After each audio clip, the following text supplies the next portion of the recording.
Greetings everyone, and welcome to another Timey Wimey Tuesday Doctor Who video. Today we actually have a package opening, yes. Now this is not a package from a viewer, this is just something I ordered off of Amazon UK. Yeah, some of you might guess what this is. I'm pretty excited. I've been wanting to get this for a little while. Had to put it off for a bit just due to lack of funds. You know how it goes. But finally had the cash for it. Ordered it, I don't know, a few weeks ago. It took a couple weeks to get to me, but that's, you know, that's normal for ordering from across the ocean. So, yeah, appears to have arrived safe and sound. Can't wait to crack it open and show you guys what it is. So let's check it out. Package, well, Doctor Who package from Amazon today on the Multimedia Chronicles.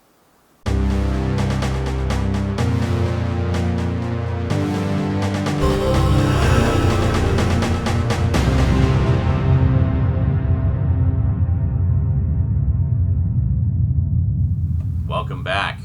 Alrighty, so let's see, is this, do we need a box cutter for this? I did finally relocate the box cutter. Let's take a look here, we'll just do a swap. I think I can, yeah, I think this is one of the ones I can just open. Haha. Keep the address side here. Oh boy. Oh yeah. Okay, so first off, let's go with the small one. There's two. There's a small one and a big one here. So the small one we have, very nice. Finally getting some William Hartnell Missing Adventures animated. We have Doctor Who, The Savages. Yes, which is I believe a season 3 story. Where is my guide? I have lost my guide. Anyway, pretty sure it's a season 3, so I don't know where I put it. You know, the little Doctor Who program guide from 1989 that I use even still to this day. So of course, steelbook edition, quite nice. There we go. We'll put it up on the shelf in a few minutes here. Let's just crack this open real quick. As you know, oh yeah, it says The Savages is the completely missing 9th serial of the 3rd season in Doctor Who, which was first broadcast in 1966. There you go. So quite close to the end of the first Doctor's era. So we'll just slide that out. We'll do a proper closer look one of these days, as we usually do. I'll just give you a little look there. Quite nice. And the back. I love the custom artwork on these. And there's the regular artwork. You'll see that on the regular Blu-ray case. Very nice. And it is, hold on, let me just spin the discs around a little bit here. I won't show you everything so as not to spoil the closer look, but there you go, 3-disc set.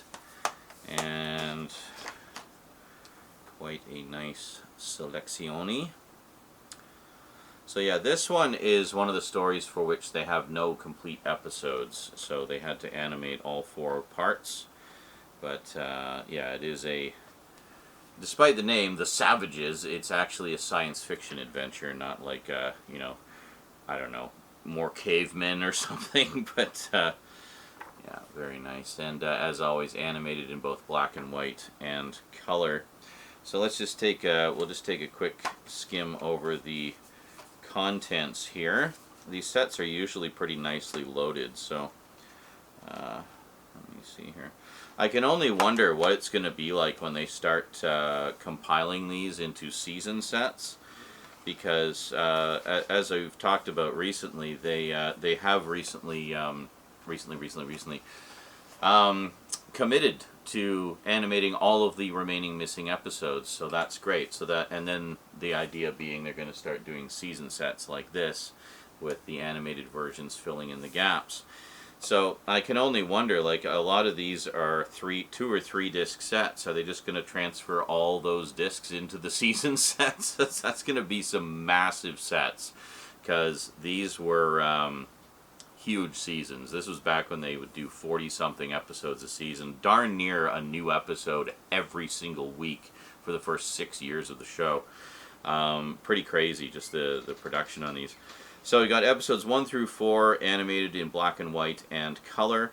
We also have photo reconstructions of episodes 1 through 4, a compilation of all the surviving footage, audio commentaries, a documentary on Innes Lloyd, a photo gallery, PDF material, and Remembering Forgetting the Savages documentary.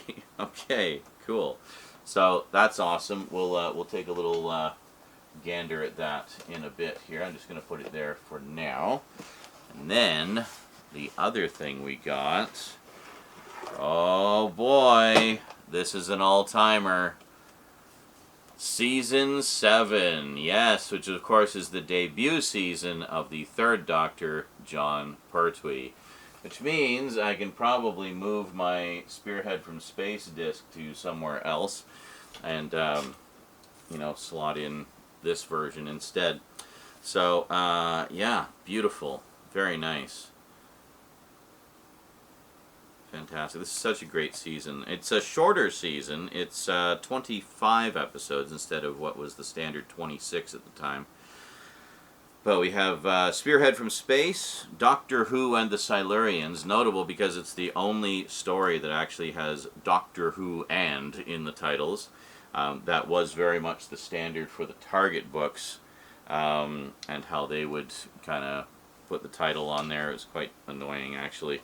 The Ambassadors of Death and Inferno. So let's crack this one open too, shall we? Yeah, these ones I don't really do unboxings because, quite frankly, I can't wait to get into them when we get them because I just, you know me, I'm just a nut for the classic series. So let's slide this out of the gigantic J card. Set that aside for the moment. And, oh, this is beautiful. So we got the Doctor on the cover there. Beautiful picture of the TARDIS on the back. And open it up. Oh, and there we go. Right there we have the Doctor stumbling out of the TARDIS, as he does at the beginning of Spearhead from Space. Doesn't seem to be as many discs as the other. Mind you, it isn't as many stories either. So, yeah, we'll take a look at all of the, yeah, beautiful custom artwork on all of these. But, yeah, we'll take a look at all of the details later, but just give you a little look-see here. So we got some more artwork there. This is so awkward. And once again, little booklet of Doctor Who merch and the set for the book there. So we got the Doctor, Liz, and the Brigadier, and some Silurians on the cover there, and Dinosaur on the back, and man, and wonderful like publicity photo of John there, spreading the cape like Dracula. Great stuff. Oh man, this is fantastic. Yeah, Spearhead from Space, as I mentioned in a recent update, I think it was the one I was doing about the Target books, is kind of a special story for me because it was my introduction to the Third Doctor, but in the form of the novelization. It wasn't until some years later I actually saw the televised version, and it was interesting comparing it to how I had imagined it in my head, also, you know, with the aid of the artwork in the novelization. And yeah, no, this is great stuff. Ambassadors of Death, which I always thought of as being a very quatermass-like story, especially the first couple episodes of it feel very quatermass, if you've ever seen the quatermass experiment in particular. Inferno, oh, what a masterpiece. Inferno is great, just a classic, you know, alternate evil Earth story, accompanied with a potential end-of-the-world story. It's just so damn good. And then actually, I actually skipped the Silurians, didn't I? Yeah, so the Silurians, great story, which I feel is only let down by easily one of the most awful music scores in the entire history of the show. It's just awful. It's almost painful to listen to. And I know I'm not alone in that assessment. So, now, the Doctor was, of course, in exile in this season, so he wasn't able to use the TARDIS. But we do have the TARDIS console, because, of course, he pulled it out of the TARDIS trying to figure out a way to get around the Time Lord's block so he could escape. So there we have the TARDIS console. I guess the idea is it's in his workshop in Unit.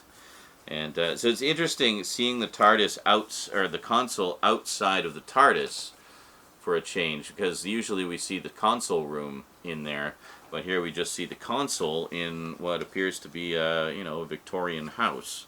So quite interesting. But so we'll just go over the whoops, there it goes. We'll just go over the extras here real quick as soon as I reassemble everything. But okay. Well, actually, what we'll do is we'll put everything up on the shelves here just so you can see them, and give you some little close-ups. So let's we'll go in reverse order. We'll start with the season 7 set, and then we'll go to that. I'm just going to move these down just so we have some room to show everything. Do a little dusting. So here we go. So here is Doctor Who The Collection, Season 7. Check it out. Once again, we have a beautiful painted cover by Lee Binding, who's done the covers for all of the collection sets so far. Yeah, he does some terrific work. I definitely recommend following his socials. I think he's on Blue Sky now, because he not only gives you little tantalizing previews of what he's working on, but you also often get the clean artwork from the Doctor Who sets, and he does a lot of other Doctor Who related artwork as well. So definitely check out his stuff. He's terrific. Alrighty, so let's flip that around, and we'll take a look at the contents there. Well, the initial blurb about the contents is, of course, much more than what they put on the back, as we learned when we went through the other sets recently. But let's take a look here. So once again, we have 4 stories. We've got Spearhead from Space, which is a 4-parter, and then followed by 3 epic 7-part stories, doing 7-parters because it saves on the budget.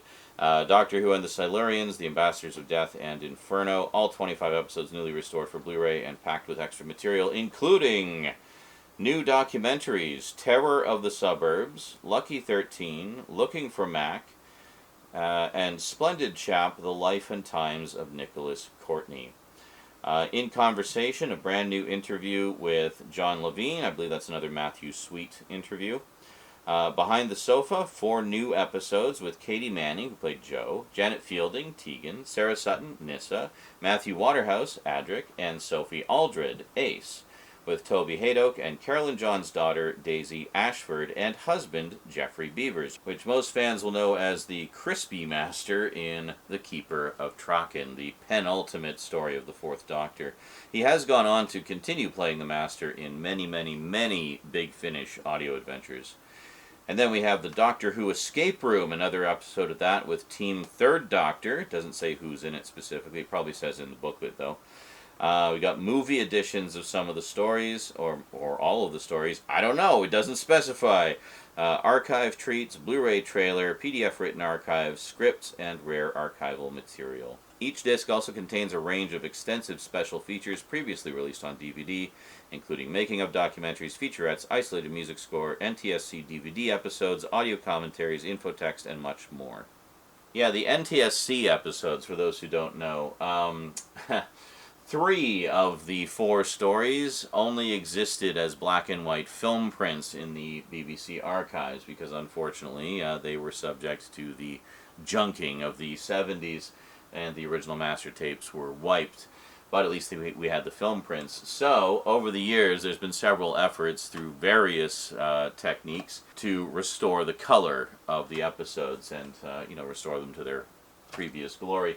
So one of the ways they did that was they got their hands on some NTSC tapes. Now, sometimes it was old broadcast tapes that had been sent overseas and hadn't been returned, and other times it was fan recordings, like off-air fan recordings. I think in the case of the Silurians and Ambassadors of Death, it was off-air fan recordings. Inferno, they actually had an NTSC set that I believe they got from TV Ontario. So actually my old stomping grounds is pretty cool. That's one of the stations I used to watch it on. So yeah, they got a complete set of NTSC tapes and were able to use that, pull the chroma information, match it up to the film prints made off the original PAL tapes to put them together, essentially. So you have the black and white images from the film recordings for, I guess, the luminance part, and to have as much fidelity in the image as possible to match as close as possible to the original PAL tapes.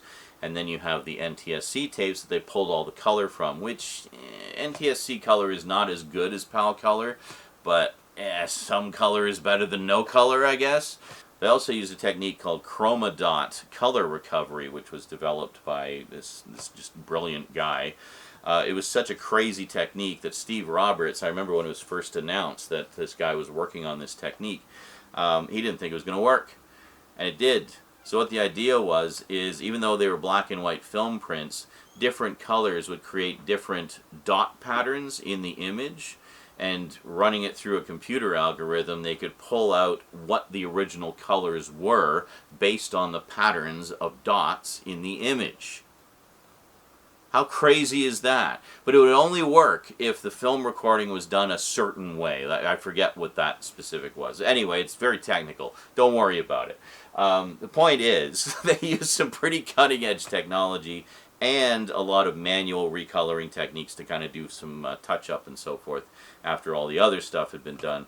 And, you know, and then they run it through some processing, this process called vidfire, to restore the video look to the studio footage. And yeah, it's pretty impressive, honestly, what they did to recover the color from these. If you've got the Season 8 set, you've already seen some of that in action. You may notice the fidelity of some of the episodes isn't quite as crisp as others. Well, that's why. It's because you can only make so much silk out of a sow's ear, right? I know that's not the same, but you know what I mean. So they did the best they had with what they had, and what they had was kind of a mixed bag. So Season 7 was no different. They had, again, some very mixed source material to work from, but they did the best they could with what they had. And honestly, the results are stunning. Like, once you kind of understand what they had to do to get it to look as good as it does, it really is mind-blowing what they've done. Now, my understanding is they've also started to use some AI upscaling in these. I kind of have mixed feelings about that. I know, done well and with enough kind of human monitoring, literally on a shot-by-shot basis, you can get some pretty nice results from that. But you got to be really careful, because it can also give you some really janky results. So I've heard some mixed reviews about this, so I'm kind of curious to take a look at it and see for myself how it looks. But, I mean, that said, it's still going to be miles better than anything we've had before, especially those of us who have been stuck in NTSC land for the longest time. It really is a treat to be able to see these in such stunning quality. And the PAL sets in particular really present them very nicely, basically looking better than they would have looked even when they were originally broadcast. So let's just set this aside for a moment here, and we'll take a look at the Savages. So we already went through the extras on this, but I'll just give you a look at the cover.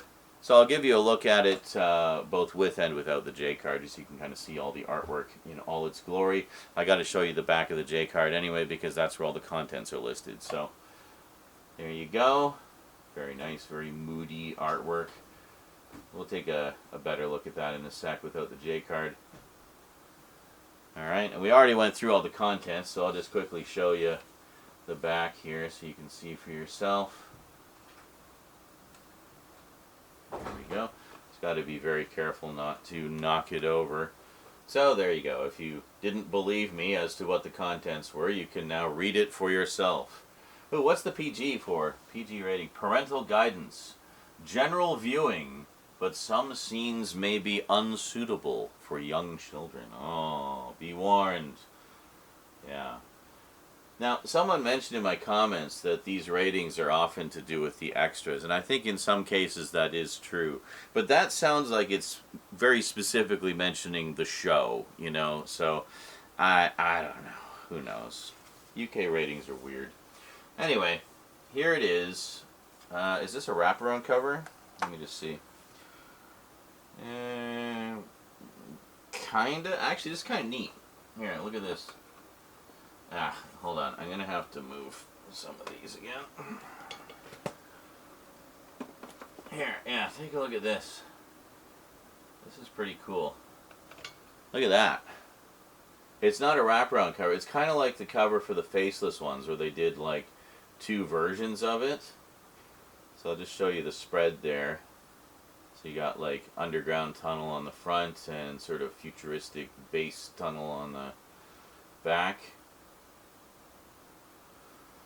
So just to give you a, I don't know, better close-up of it, I guess, we'll do it like this. Actually, I don't know that this will be particularly closer, but here we go. There's the front. Yeah, nice moody. They often do very moody artwork for the steelbook covers. That's one of the reasons I like them, actually. It's really cool. Alright, and then we'll just flip it around. And there's the back. So, guns at the ready, pointing at the cube thing. Yeah, I've only ever seen this story as a photo reconstruction, so I don't really remember anything about it. It's effectively going to be new to me all over again. It's been a long time since I've watched these. So, first things first, let's put this in with the animated reconstructions, shall we? So we go here. Yeah, so it goes towards the end, and there we go. So if you want to take a little peek at how the animated collection is coming along, quite nice. Well, I guess technically the steelbook collection. It's mostly the animated reconstructions. I'm also putting the color re-edits of the classic series in there as well. Speaking of which, for anyone wondering, yes, I will very soon be ordering the War Games in color. Yeah, I actually wanted to get it with this order, but I just didn't have the funds. I had enough for 2 things, so these were the 2 things I chose. These were the biggest priority. But yeah, so next order will include the War Games in color, and I've got a few other items sitting in my Amazon basket. They call it a basket on Amazon UK. They call it a cart on the other Amazons, but they call it a basket there. So it's a couple of things sitting in my basket that are, you know, Doctor Who or Doctor Who related. So look forward to that in a future update. I'll do another one of these little package openings. It's just, I don't know, it's fun. All right, and then next up, of course, we want to add Season 7 to the collezione. Here we go. You can see how it all goes together. And we'll just put the rest of the sets back up there. There we go. Ta-da! Yeah, that's going to be a really full shelf, especially if I'm going for the big sets now. And just an even closer look to see how the UK sets are coming along. We got a ways to go yet, but it's starting to shape up pretty nice. Actually, speaking of the ratings, what was this one? It was rated PG. And why? Why? General viewing, but some scenes may be unsuitable for young children. I mean, to be fair, this is a pretty hella scary season. Like this is like one of the deadly serious seasons in a lot of ways. I think it was season 8. Well, actually, season 8 was fairly serious as well. I remember this was around the time they started to get in trouble with like Mary Whitehouse and stuff about violence and the horror aspects of it. You know, with both of the Auton stories were, you know, kind of came under fire for turning ordinary things scary. Thought that was inappropriate for children. They're not going to, you know, it's going to cause them to mistrust store mannequins, and then with Terror of the Autons in the following season, mistrust police officers. There's a police officer that turned into an Auton. But, Yeah, it's all just ridiculous, isn't it? Kids know. Kids just don't get enough credit. Like, they know. They know it's just pretend and the doctor's gonna save the day and, you know, it's fine. Like, kids enjoy being scared. You know? Anyway. Yes? You just walked into the set. Ooh. Oh! We have a Rolo cone. Meow. Well, don't just give it to me now. Oh, do you want it in the freezer? Yeah, can you put it in the freezer? Okay. I'm not gonna eat it like in the middle of the video. Okay. Like, oh! Sorry, that was. Thanks, sweetie. Sorry, that was just the ghostly Rose in the background there bringing ice cream. She did a little treat run for us. Anyway, that is it for this update. Hope you enjoyed. So a couple of pretty cool additions to the collection. Got the Savages, so some First Doctor reconstructed animated action, and then Season 7, the start of one of my favorite Doctor's runs, and just a terrific season overall. In fact, I think Season 7 rated quite highly in a recent poll. Some fan poll somewhere, I don't remember where, but it was rated as like one of the top 5 seasons of the original series, so pretty cool. I don't know what the other 4 were. I could be just talking out of my ass, but I'm sure I read that somewhere recently. So, I read it on the internet, so it must be true, right? Anyway, that is it from me to you for now. Hope you enjoyed. So until next time, thanks for watching, and sayonara.